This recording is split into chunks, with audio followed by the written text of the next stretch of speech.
All right, Systems Center Operation Manager Training. Very exciting. You guys ready?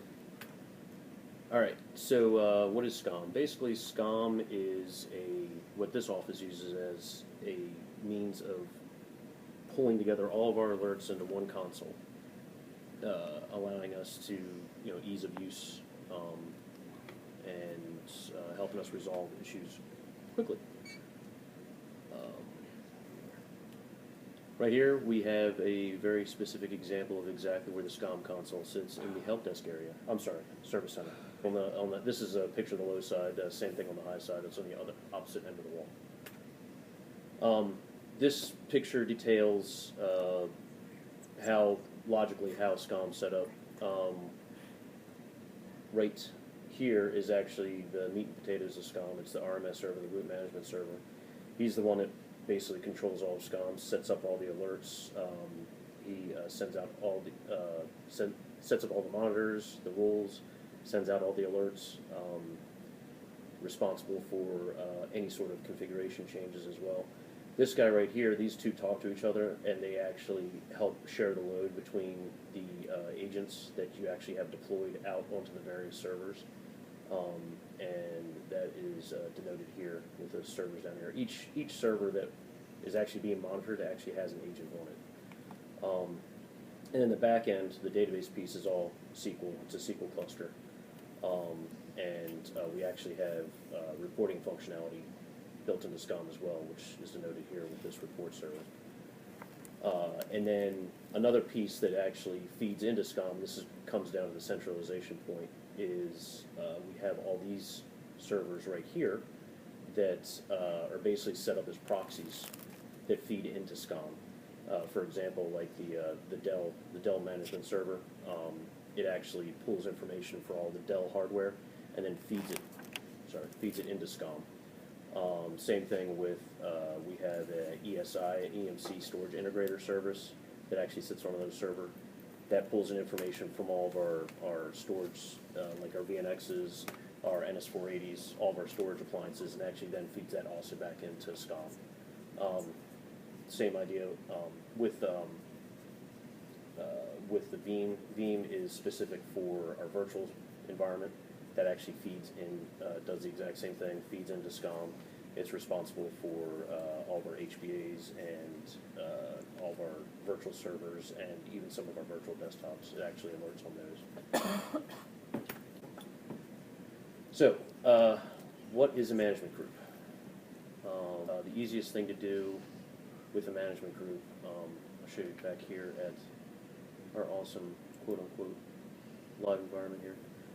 Easiest thing to denote, this is a management group here. This is actually what our management group name is. It's very hard to see. It's actually just called SES.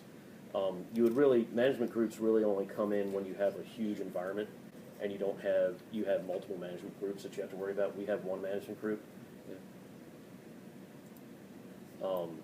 Root management server, we already went over that. He's responsible. He's the meat and potatoes, the brains behind SCOM. He's the guy who is basically in communication with everything, communication with the database, communication with the majority of the agents. And I already also went over the SQL database. It houses all the data warehouse information, the configuration data for anything related to SCOM. And for your information, these may change in the future, but as of right now, these are your main SCOM servers. VAP 41 and 42 on the low side, 42U on the low side, and on the high side, VAP 41, 42C on the high side. The root management servers for both sides are the 41s. The 42s are basically the other management server that helps share the load between the agents. User roles are just what they are. The user roles to help you define, the different people that you want to give access to SCOM, and give them various different points of access. For example, the operator profile, what we have set up that the help desk actually uses, it actually gives you access to the alerts, views, and tasks. And then our scope is our SCSRM servers. any servers that we deem is actually in production and actually needs to be in SCOM is that is our scope.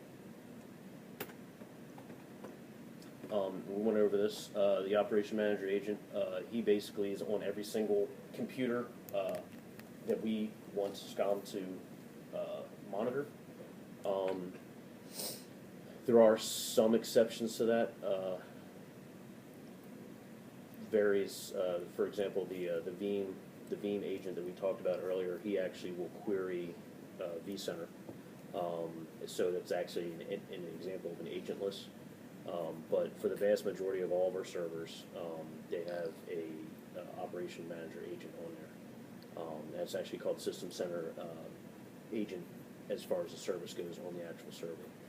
And they obviously the agents are responsible for dictating or reporting the health of those servers with the various management packs back to the RMS, and the RMS then alerts or informs about what's going on via whether or not it's a critical warning or just informational.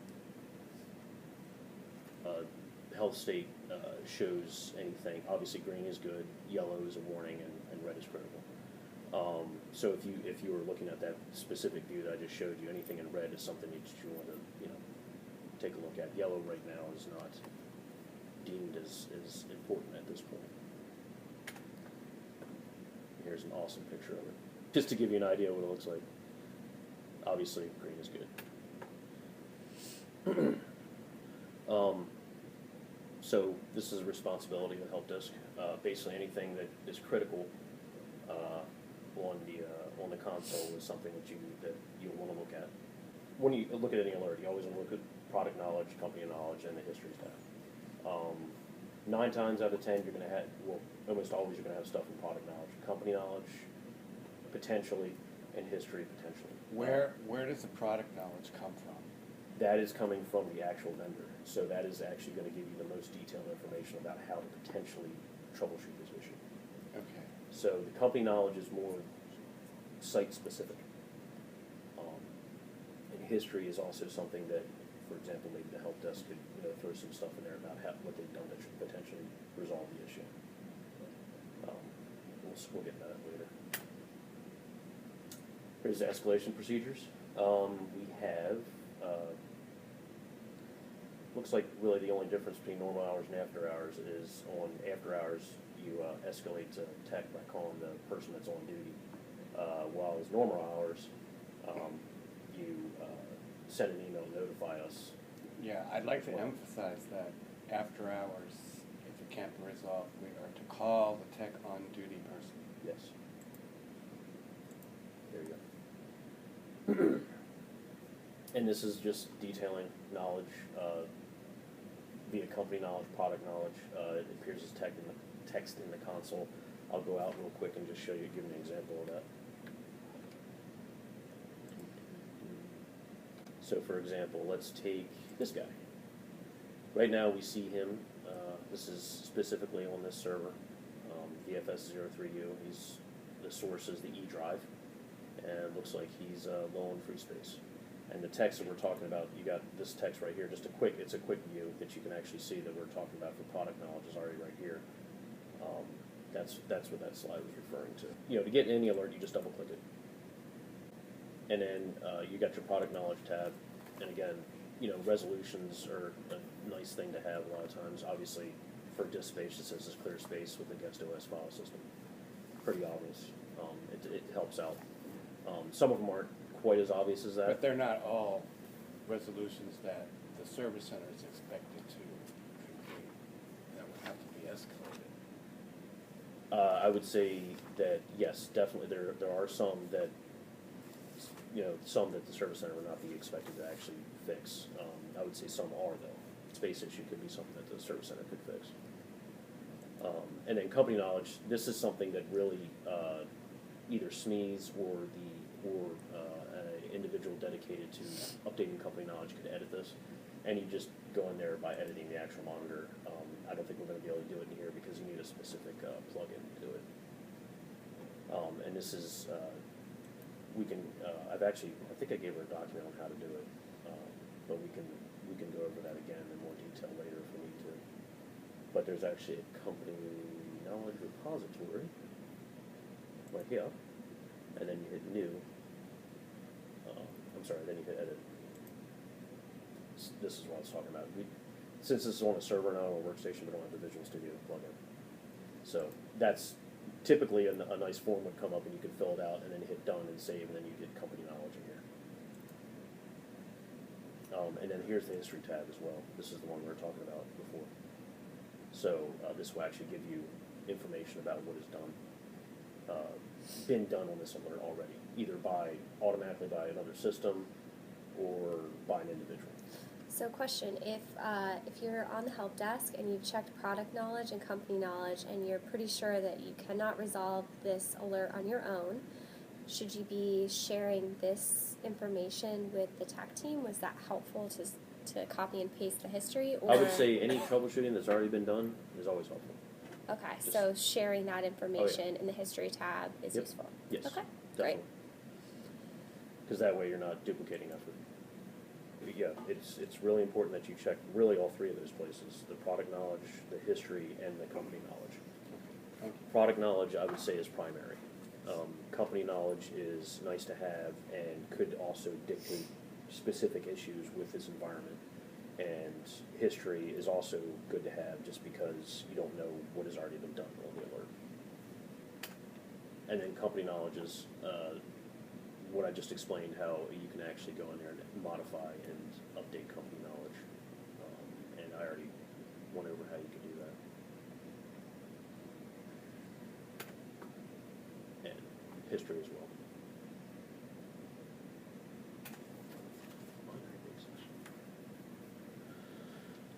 So we've already addressed a lot of this. An alert, it can be anything from a warning to critical, and alerts can actually be very general. They also can be very specific, and there actually can be issues that occur that will generate multiple alerts. And like, for example, if we have a cluster issue, a cluster happens to fail over, a SQL cluster happens to fail over, multiple alerts will be generated for that single event, and that's just because there's a lot of management packs out there that look at multiple aspects of that cluster, anywhere from the SQL side to the IP address of the actual cluster, saying that there's a conflict, and that's just what happens when an actual alert, when a failure event occurs. Yeah, so this is just saying, general information, severity alerts, taking all that into consideration. With this environment, we're telling you to just really look at the criticals at this point. So really, the severity alert is not. That this is more for like general rule of thumb for people that are, other environments or just general environments. There is a good thing though about the number of alerts, the times the alert has occurred. If you look in. I'll go back to the console. Over here, there's actually a column that isn't typically here, but it's one that I usually put in here, and that we can go over personalizing the view. But there's a repeat count, and that actually is kind of important for some of these alerts. We've gotten some of these alerts in here that basically it's almost like a storm. We've gotten repeat counts in the tens of thousands because of something's just hammering away. And that's just, it's a good thing to look at and just, show you that it's definitely still occurring.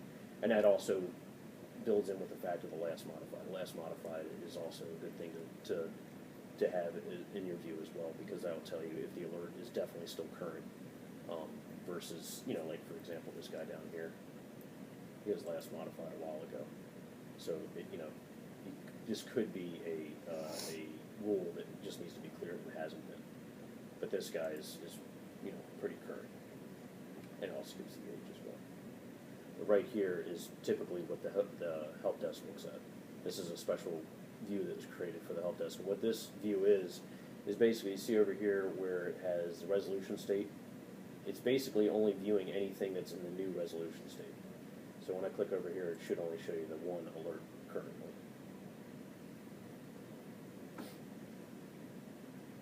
It's actually down here, because I typically don't look at that view, so, but it's down here. that's just sorted, it's just not sorted. That's just because I haven't looked at this view. But yeah, so as you can see, he's the only guy that's new, and that's why he's still there. So basically, the idea is when help desk sees these and they, either create a ticket or do work on it, they will typically right-click on this guy and set the resolution state to either assign to engineering, one of these, anything other than new or closed. And then that will basically remove it from this view. And that way, at this point in time, let's just say that was done, then, at this point, the help desk doesn't have any critical alerts to look at. So we're good right now. So that's where that comes in. So this alerts view is basically showing you everything. For any of these alerts, you can go ahead and open them. You just right-click on them. You can either do it here and do Health Explorer, or you can actually do it over here as well in the tasks. I typically go here to Health Explorer. And then you can see right here that currently this guy looks like he's still unhealthy. So he actually is still an issue. So at this point, you could either dive into it and attempt to diagnose it and try and fix it. And this is one thing that I could give you an example. So I did this before we came up here. This is an example of an actual heartbeat failure. So this guy right here, you could actually diagnose and actually look at it. It's giving you some ideas of, to check out to see, what could potentially be wrong. Maybe the agent on the server itself is down. Maybe the whole server's down. Typically, when the whole server's down, you'll see 2 alerts per server. So in this case, it's this guy right here, VAP42U. He's the one having the problem right now. You could either go into this and try to verify what the issue is, and try and fix it. And then at that point, since that's a monitor, within the polling interval, it will eventually clear itself from the console view. For something like, let's give you an example of what you were talking about to see the green status. So for this one, you've got Health Explorer here, and he's actually in a green status. So this is what, Kevin, you're referring to. So This guy right here, he clearly is good. This is a rule. So basically, this is something that I know specifically. Like if there's an actual SQL job that fails, this is when this thing pops up. So this, for example, you would right-click on this. The help desk would right-click on this guy and set the resolution state to acknowledged. But the one that that are still red, those guys are ones that you need to actually diagnose and just to verify that there's not a bigger problem. I can go into that later down the slide. I'll go into actually diagnosing this guy specifically as a little lad.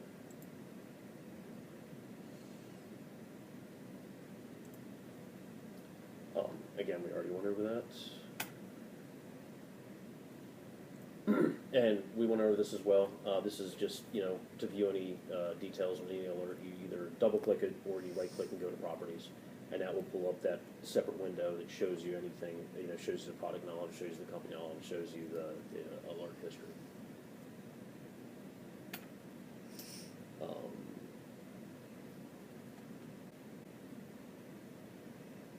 And these are some tips, general tips.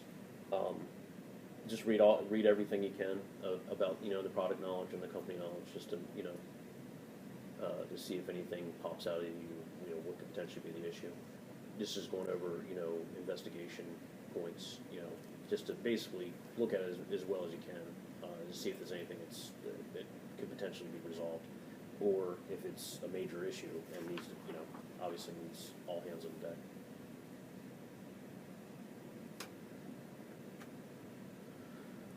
And this is what we went over before. This is how to look at your Health Explorer. Right-click, open Health Explorer, and that's going to pull up all the information on that particular alert.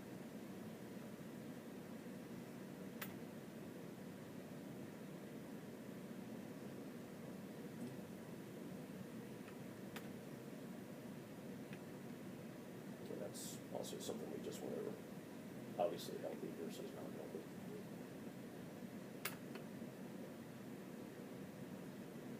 And this is something that will actually goes back to the changing state point.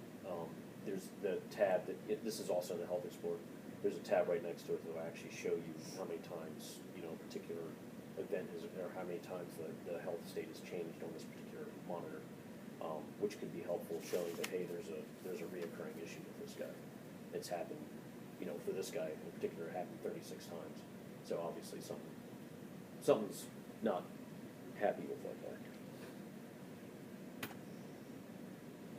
And this is what I referred to before with the heartbeat alerts. Basically, I think it's set, yeah, it's set right here. It's set by default. It's set up to happen. There's a heartbeat that goes out to all the servers that have all the agents on them.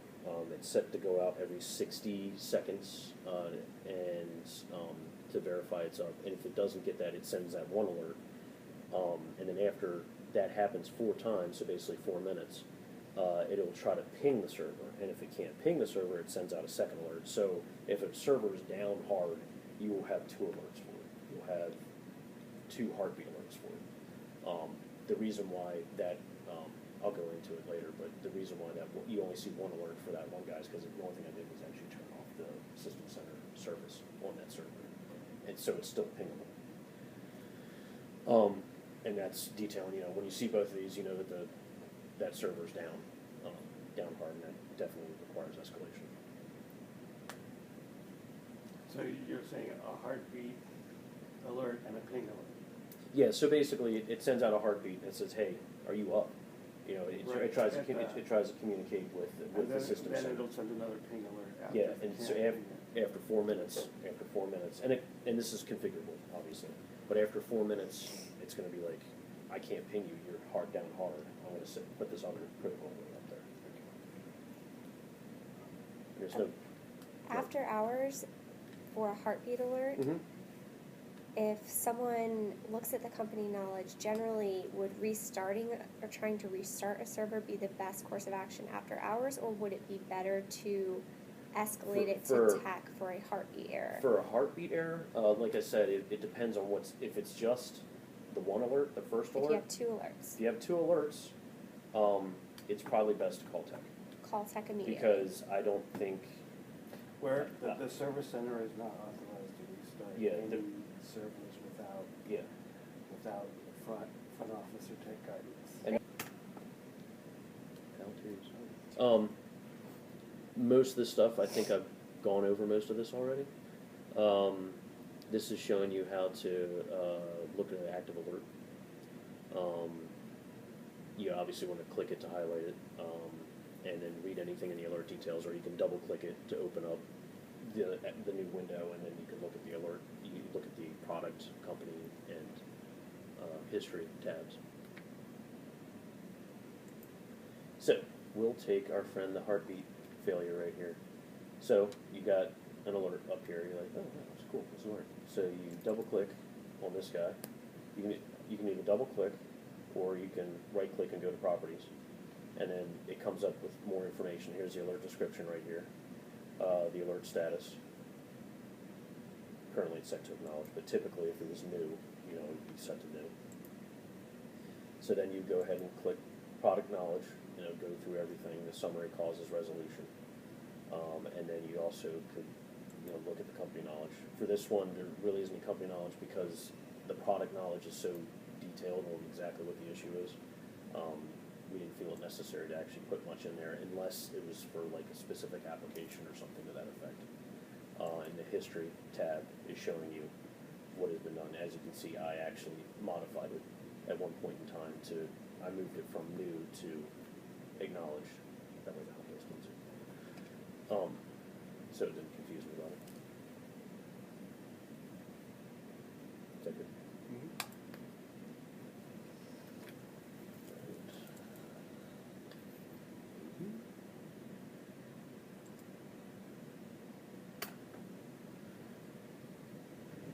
This is something that I already also talked about. When you click on any of the actual alerts, you on the right-hand side is your taskbar, and it gives you any options that you could possibly do with that alert, anywhere from opening up the computer management to pinging the box to restarting some services. And some of them even have the ability to remote into those boxes. It really depends on the alert that's actually present. Do you think it's necessary to discuss when we would use those tasks? kind of alerts? Like I said, it's different for every alert.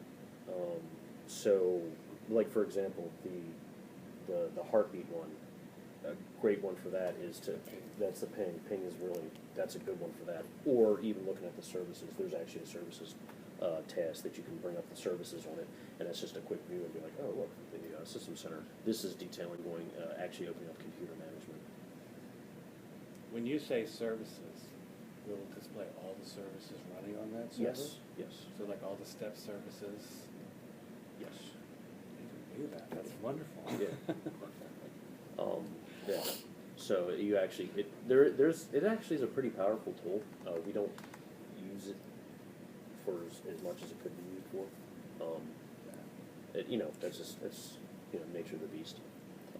But it's actually pretty powerful. And it actually does a lot. It can do some automation too. Like for example, just to give you an example of the powerfulness of it, you can for the ops publishing. That's the headache for a lot of people right now. So we actually have SCOM right now is actually monitoring those services, the ops publishing services, and if a service goes down, it'll actually SCOM will attempt to restart it. It does that for the step service. And exactly, it does it for steps as well. Yes. Yeah, it does it for steps as well. So we actually, SCOM does take some proactive steps. Okay. But again, those have to be dictated by either dev or the office itself and what we want to do and how we want to do it. So this is helpful. This is helpful with this is helpful when you're filling out a ticket, especially.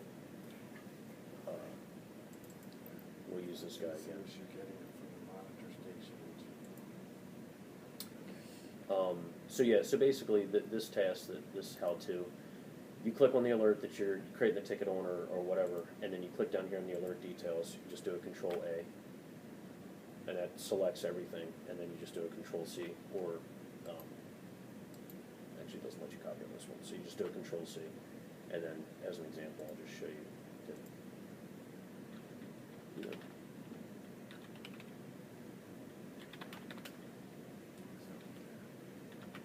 There it is. So you go Control V to paste it in, and there's all your details. You can throw that in the ticket.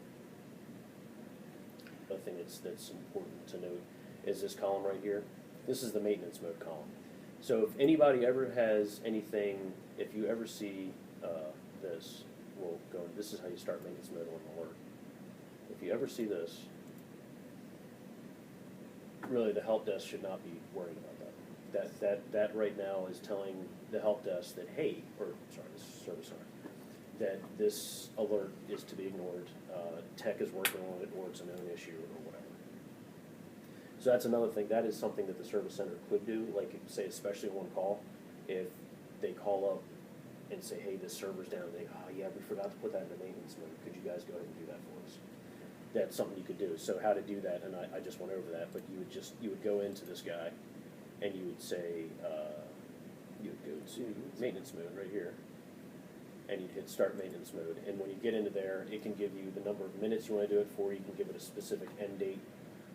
You could go out years if you wanted to. That'd be kind of silly. At that point, you just get rid of the agent. But you could do whatever you want, and then that will throw the maintenance mode up there. And then to actually get rid of the maintenance mode, or to modify the maintenance mode, you did edit, or you just hit stop, and then that takes it back out, and it's going to come up with one. You hit yes, and then that will go away, and you do the same thing with this guy.